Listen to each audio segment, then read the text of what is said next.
Hi, I will be narrating this presentation. I will be discussing various methods and strategies teachers can use in the classroom with their students. Here is our table of contents. We will be covering Universal Design for Learning, or UDL, reading, writing, math, transitions, social studies and science, executive functioning, response to interventions, IEP and case conferences, and technology. In each section, I will discuss different strategies, resources, supporting research, and possible barriers, as well as tips for these barriers. To implement Universal Design for Learning, we can adjust our lesson goals, modify our materials used, and consider our methods of instruction, engagement, and assessment.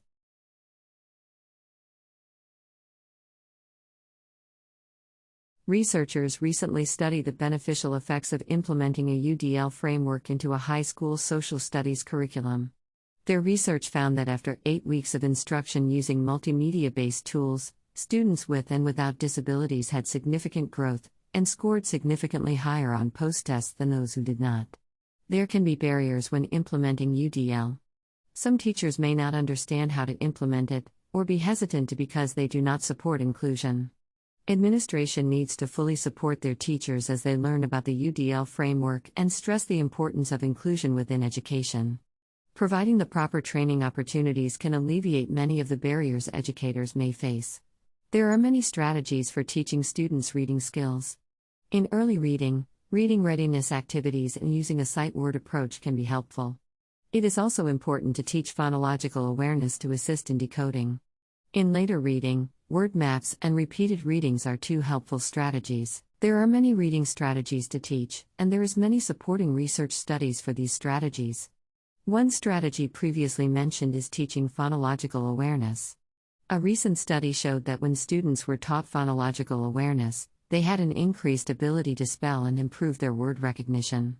Repeated readings are also an evidence-based strategy. Students with high-incidence disabilities frequently struggle in reading. Whether it be difficulty in decoding, fluency, or comprehension, a student lacking skills in any of these areas will struggle with reading. However, students with high disabilities can improve their reading skills through practice. Teachers can monitor their progress on reading through curriculum-based measures. There are several strategies to help students with high-incidence disabilities in their writing. Some of the strategies listed here are sentence writing, error monitoring, essay planning, self-instructional, and please paragraph writing. They are all supported by research. There is research supporting all of these studies. The above research discusses studies that support the sentence writing strategy, the error monitoring strategy, and the essay planning strategy. Students with disabilities may have difficulty with their handwriting and experience difficulty in planning, generating, organizing, revising, and editing their writing. It can also be difficult for students to monitor their writing and stay on topic. Research has shown that despite the difficulties writing can bring for some students, once they learn strategies for handwriting, spelling, or planning their writing can significantly improve. The following methods for math are recognizing cue words, DRAW, PALS, direct instruction, and task analysis. Recognizing cue words requires teachers to front-load vocabulary and assist students in identifying cue words. These cue words will help students identify the appropriate mathematical operation. DRAW is an acronym for Discover the Sign, Read the Problem, Answer/Draw/Check, and Write the Answer. PALS, or Peer-Assisted Learning Strategies, involves assigning students to tutor each other after rank ordering the ability levels of students. Direct instruction is another method that involves carefully sequenced instruction that includes reteaching and explicit instruction of generalizable strategies. Finally, when students are struggling, it can be beneficial for students to engage in a task analysis. Teachers may realize that most students are having difficulty with the same concept. A task analysis can help identify misunderstandings so teachers can reteach the content. The previously mentioned strategies are all supported by research. Check it out.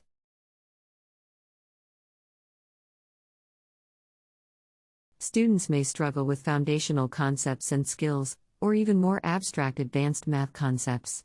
However, instruction that takes into account various learning needs and routinely incorporates review of necessary prior knowledge and skills can improve student performance, as well as using strategic teaching. Strategies for transitions include Collaboration: collaborate with staff members, the student, and their family to determine how to best support the student as they transition out of school. Encourage self-advocacy: students should play an active role in their transition and advocate for themselves and their future. Encourage self-determination: students should know what they want in order to lead a fulfilling quality of life and set goals for themselves to achieve this. Identify individualized transition goals and plans. Annual goals should be unique to the student and contribute towards realizing the ultimate transition goal. Supporting students and their families. Exiting school and entering adulthood can be a scary thing for students. You can support students and their families by providing them with community resources and other tools that may help them. Having positive self-determination skills is essential to setting realistic goals and succeeding. Persons with LD have been found reluctant to self-disclose their learning disability status and needs in the workplace for multiple reasons, but principally due to a lack of knowledge about their own disabilities.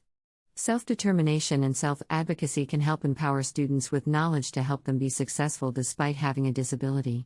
Transition planning was created in response to the limited successes that students with disabilities have had beyond their school years. It can be a complex process to collaborate with students and families to identify what goals are appropriate. Students are often reluctant to share, or simply do not know what they want to do post-graduation. This can be alleviated by having students participate in their IEP conferences and have them play an active role in creating their goals. Use transition questionnaires and surveys to help students decide what they may like to do once they graduate. Careers classes or seminars can also help students identify areas of interest to them. Strategies for science and social studies include effective lecturing: orient all learners to the lesson topic and goal. Use effective presentation skills and engage learners in the learning process. Orienting: orient learners to what they are learning by starting with a grabber or an advanced organizer. Presenting effectively: provide clarity. To aid in clarity, use visuals or other props when speaking. Pace the lesson appropriately. Check for understanding. Ask students to demonstrate what they have learned during pauses.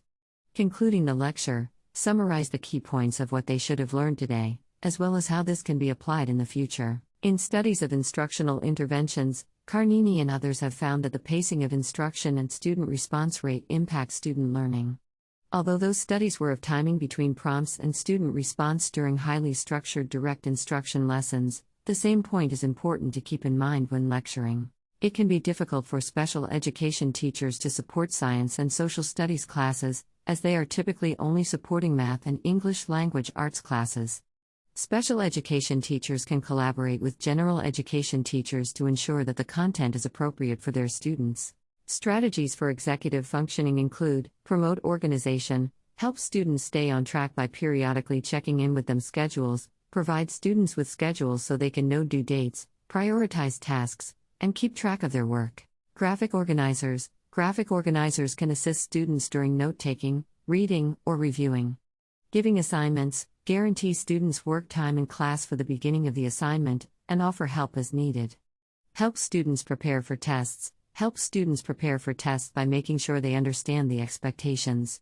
Consider students' test-taking skills while preparing the test. A common characteristic of students with high is that they require multiple learning trials to learn new information or skills. Therefore, even after you and a student declare a schedule mastered, the student is still going to need reminders. Therefore, students should have their schedules readily accessible. Implementing accommodations that can assist in executive functioning can be time-consuming for teachers. However, due to the nature of certain disabilities, they are absolutely necessary for some students. Consistency is key. Establishing consistent systems can ensure students understand expectations and help cut down on planning time for teachers. Strategies for response to intervention, or RTI, include: collaborate with your colleagues. Identify students who are struggling by collaborating with your colleagues. Seek to problem solve before referring students. Is the behavior of concern limited to one class, or is it being seen across the board? What has been tried? What hasn't been? Universal screening. After receiving a universal screener, students will be identified as not meeting grade level standards. The student is then placed in Tier 1 intervention. Tier 2/Tier 3. Tier 2 is more individualized instruction, and Tier 3 is more individualized and much more intensive. In some schools, this is considered special education, However, Tier 3 is not synonymous with special education. Progress monitoring. Progress monitoring should be used to identify if the student is making the expected gains, or if they need additional support. Data system. Utilize a system that allows individual progress to be tracked, can display data graphically, and there is a process for setting/evaluating goals. The goal of a differentiated classroom is to maximize student growth and individual success by providing many avenues for students to acquire content, to process information and ideas, and to develop products. Emerging research demonstrates that differentiated instruction, when fully implemented, can significantly improve student achievement. Since RTI has an objective formula, it does not reliably distinguish learners with a true LD from other low achievers and is not useful in determining special education students. Some critics also say it is a wait-to-fail approach. To alleviate the effects of these pitfalls, do not use RTI to determine special education eligibility, rather, use it as a process to keep students from undergoing more restrictive interventions. Use progress monitoring effectively and set time frames so students do not struggle for too long without intensive intervention, if that is what they need. Strategies and methods for IEPs and case conferences include: present levels of academic achievement and functional performances must pertain specifically to achievement in major academic areas. These level drives the annual goals. Annual goals should be observable and measurable, and they state what the team expects the student to achieve within one academic year. Specially designed instruction. Descriptions of any modified skills or content instruction that the team determines the student must receive to attain the goals. Progress reports should be sent home to keep parents and other stakeholders informed on student progress. Typically, these are sent out quarterly around report cards. Annual conferences are required when a student has an IEP. The team will meet to discuss progress on goals and determine what supports the student needs as they continue in their curriculum. Teams should plan an individually appropriate education that maximizes a student's participation in general education. All general education curricula have curriculum standards. The standards identify the learning experiences or outcomes expected of all learners who participate in that curriculum. It can be difficult for special education teachers to solicit participation from general education teachers. Similarly, it can sometimes be troublesome to schedule meetings with parents. To alleviate this, schedule meetings far enough in advance to give teachers and parents adequate time to plan and make arrangements. Ask teachers to provide feedback in a very clear way so they know what you are expecting. Finally, our final topic, technology. There are many types of technology that can be used with students: low tech, medium tech, and high tech. The tech you choose is dependent on the needs of your student. Teachers can benefit from the use of technology as well.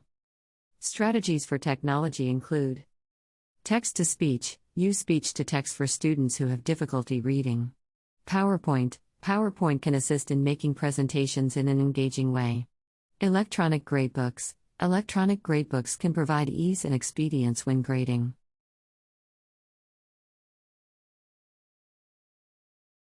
Technology used within a Universal Design for Learning (UDL) framework can provide a powerful tool that allows students with HI to access the general education curriculum. Using UDL within the general education curriculum means that students can access materials more easily and teachers can teach and assess students more effectively. For example, students who cannot learn efficiently from printed text truly lack access to and participation in the general education curriculum. To help with access problems, teachers can present text information digitally. Text containing vocabulary terms linked to definitions and examples are particularly effective for helping students comprehend the information. Technology can be overwhelming with all the different choices. It can be time-consuming and costly to select what is right for the student and the teacher.